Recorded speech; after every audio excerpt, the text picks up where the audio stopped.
Samsung has just announced. There's new watches, the Galaxy Watch 8, the 8 Classic and the 8 Ultra. There's new software, One UI 8, which you can expect to come to all Samsung phones. And then the main event, these new foldables. There's the Galaxy Fold 7, which is not at all what I expected it to be, a Flip 7, and even for the very first time, a cheaper option, the Flip 7 FE. So let's start with the Galaxy Watch 8. Samsung turned it into a squircle. They call these new squarer edges the cushion design. The only similarity I can see between this and a cushion is it deserves to be sat on. It just doesn't make any sense to me. Circular smartwatches, I think, look a lot more sophisticated. Squarer smartwatches, like the Apple Watch, are more functional because you have less information cut off from each of the corners. But then to have a circular screened watch and then try to make it look like a square by adding this uneven, wonky bezel all around feels a lot like buying a Ferrari and then bolting a Caravan to the back of it. That said, using the thing, I have actually never been as impressed by a Galaxy Watch. In one generation, while they have bumped the price up by about £30 or $50, you get an 8% bigger battery, it's 11% thinner, it has a 50% brighter display, you get dual GPS, so location tracking is more accurate, and it's got this slightly different backing that makes it feel a lot more planted on your wrist. Plus, some of the software features are actually sick, like Running Coach, which asks you to do a 12-minute run so that it can analyze you. Then, based on how unfit it decides you are,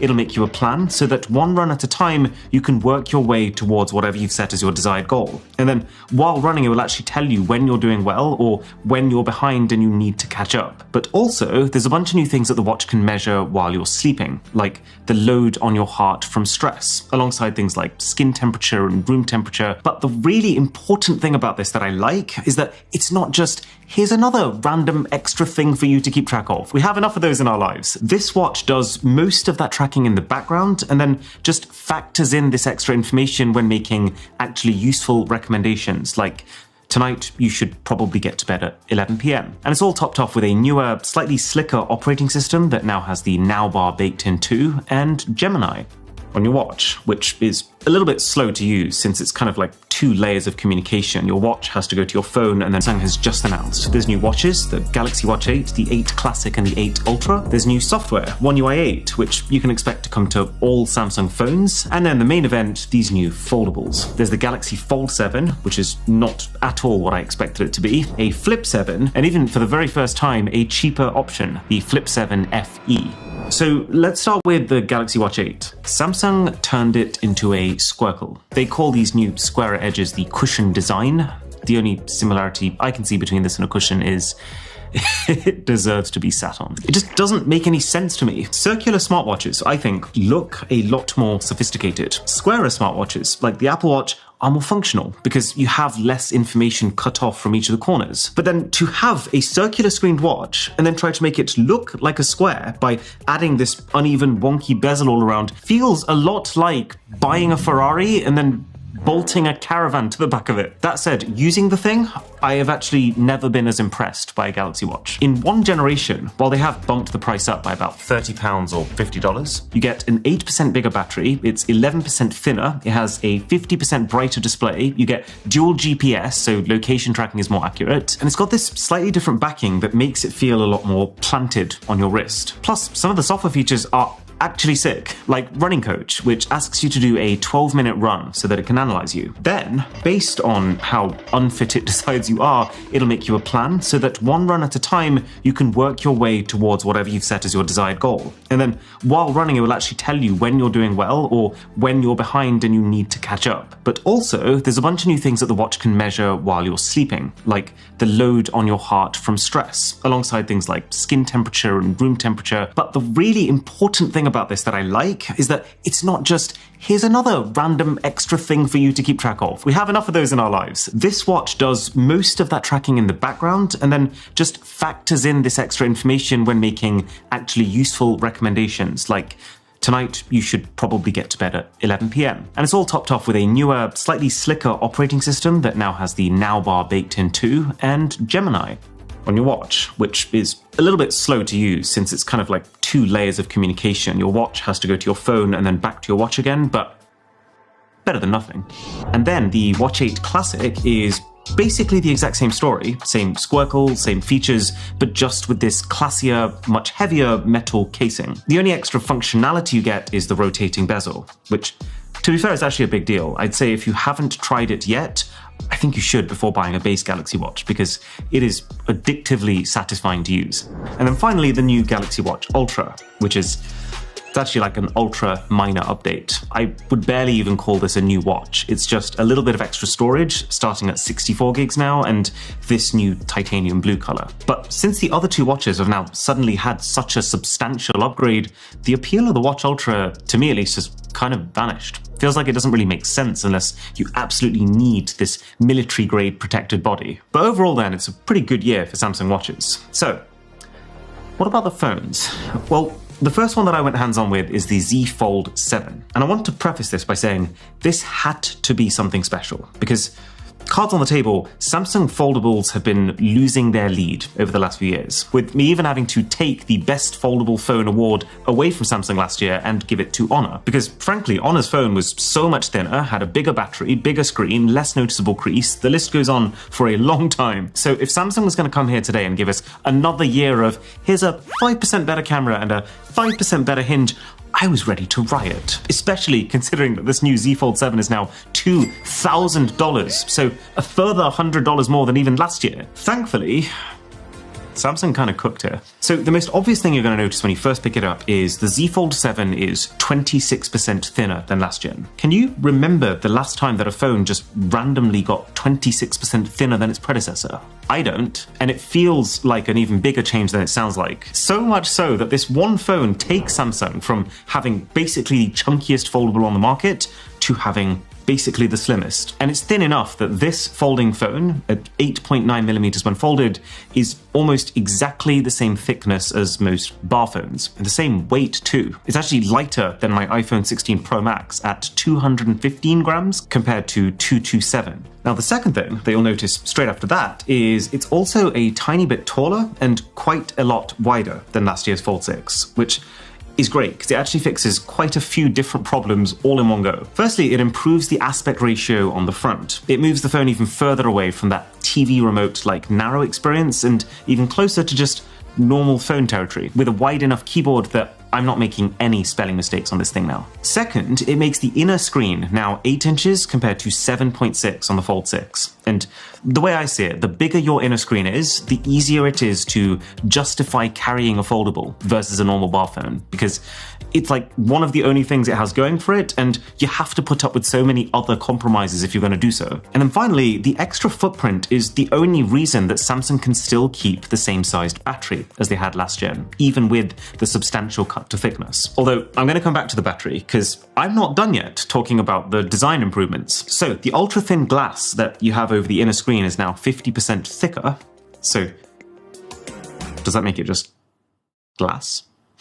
But this has resulted in, finally, a much less noticeable crease. It's still not quite as clean as some of the other foldables out there, but hey, at least now you don't look like you have a rip going down the middle of your phone. The Z Fold 7 is made of stronger materials from practically every angle. It's got a stronger chassis, it's got a stronger hinge, it's got a stronger backing behind the screen, and there is this new blue color, which I would not normally talk about, but this feels like the first time in recent memory that a company has actually been just a tiny bit brave, and I am all for it. The only slightly unfortunate design flaw is that this is almost definitely the single wobbliest phone I have ever tried to rest on a surface, so you pretty much need a case to balance that out. Aside from that, I am pretty relieved to see that Samsung has finally ditched the under-display selfie camera that we had on previous Z Folds. I mean, it's almost awkward at this point, after 4 years of this company insisting that under-display tech was the way forward, but ultimately, this means you get a significantly higher quality selfie camera on the Z Fold 7 for it, that's also a lot wider, with a 100-degree field of view instead of 85. And they've also buffed the rear cameras a lot more than they usually do, which means, finally, the Z Fold 7 does get the same main camera as the Galaxy S25 Ultra. And there are improvements to the ultra-wide camera too.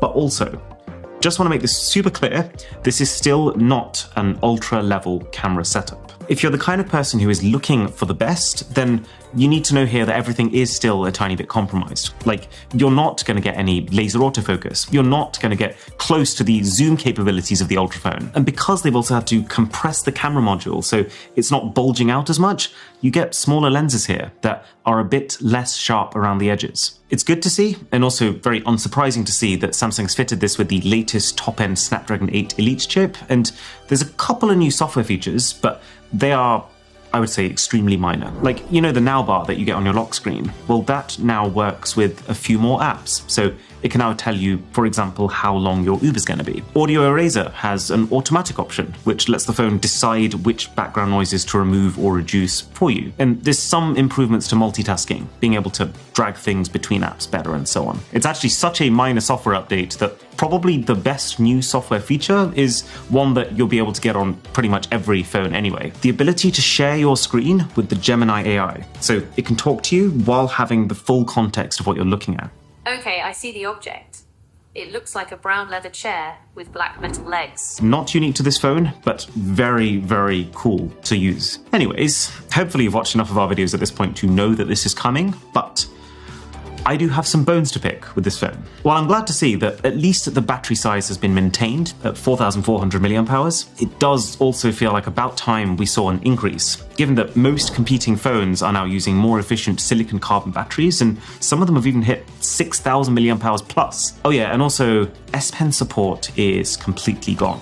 So while Samsung's foldables have never had an S Pen built inside of them, you have at least been able to use a case to hold one in place on the back, and the inner screens used to have a digitizer that gives them compatibility with it. But that, in the process of thinning, has been chopped, which hurts a lot. For me, it just feels like Samsung's Fold and the S Pen are two products that were destined to merge with each other. I mean, this thing has the most real estate to be able to write stuff on. The phone is made for people who are trying to get lots of stuff done. The phone is literally designed to look and function like a real-life notebook, for goodness sake. But alas, that's the Fold 7, so let's talk Flip, which, unlike the Fold, whose price seems to be only ballooning year on year, is actually becoming more affordable this time. Because this, the Galaxy Flip 7 FE, is $899, which is a $200 saving compared to the $1,099 that you would have to pay for the flagship Galaxy Flip 7. And it just takes one look at this thing to see. This is Tech Company 101. You want to make a more affordable version of something, so you pull together a bunch of older components that you already have lying around, and you put them inside the body of your previous generation flagship product. And that's what the Z Flip 7 FE is. It's essentially identical to last year's Z Flip 6, but with a slightly slower, slightly less efficient Samsung-made Exynos chip, 8GB of RAM instead of the 12 we had there, and 128 gigs of storage compared to the 256 that the Z Flip 6 started with. In concept, this is a bit of a win-win for Samsung. They've already got the factories ready and set up to manufacture more of this design. There's basically zero R&D required, so it's way cheaper for them to do so, and that means that you as a buyer can get a flagship quality folding phone for a little bit less money than you used to be able to. Emphasis on little bit, though. This is the problem. I don't think the $200 discount is nearly enough of a price saving to justify this thing. It's very easy to find the actual Z Flip 6 brand new for $899 now, and that is just straight up the superior phone. But also, now that the Z Flip 7 is out, and it has massive improvements to the cover screen, I just feel like this older design is suddenly looking extremely outdated by comparison. So that feels like a pretty good segue to talk about that flagship Flip 7. It's not very often these days where you get such a transformative jump between the screens on two generations of phones, but this is it. With the old 3.4-inch, massively bezeled cover screen on the Flip 6 suddenly becoming this almost edge-to-edge 4.1-incher, which is now also significantly brighter and has a 120Hz refresh rate compared to 60. And it's pretty sexy. Don't get me wrong, at this point Samsung needed to do this to catch up to Motorola's Razr phones, but that doesn't actually take away from how big of a step it feels to use. And the screens also become somewhat more useful in the process, with you now having access to much more of the camera user interface than before. You can change filters, you got a zoom slider. Samsung's even created a recording indicator type zone in between the cameras, which I have no idea how that's better than just a dot, but it's always nice when you feel like you're using software that is specifically designed around your hardware. And then the rest of the phone is basically a toned down version of the massive jumps that the Fold 7 has gotten. So for example, the inner screen is slightly larger. It's a 6.9 inch compared to the 6.7 inch before. The Flip 7 is not completely surrounded with stronger materials like the Fold is, but it does have the stronger hinge and the thicker display, which does also now lead to very minimal creasage. The new Flip is also thinner. Not a crazy amount thinner, but still, you can absolutely tell it's 6.5mm when unfolded compared to 6.9. And the thing I thought was really interesting is that a big part of this thinness improvement comes from a very unexpected place.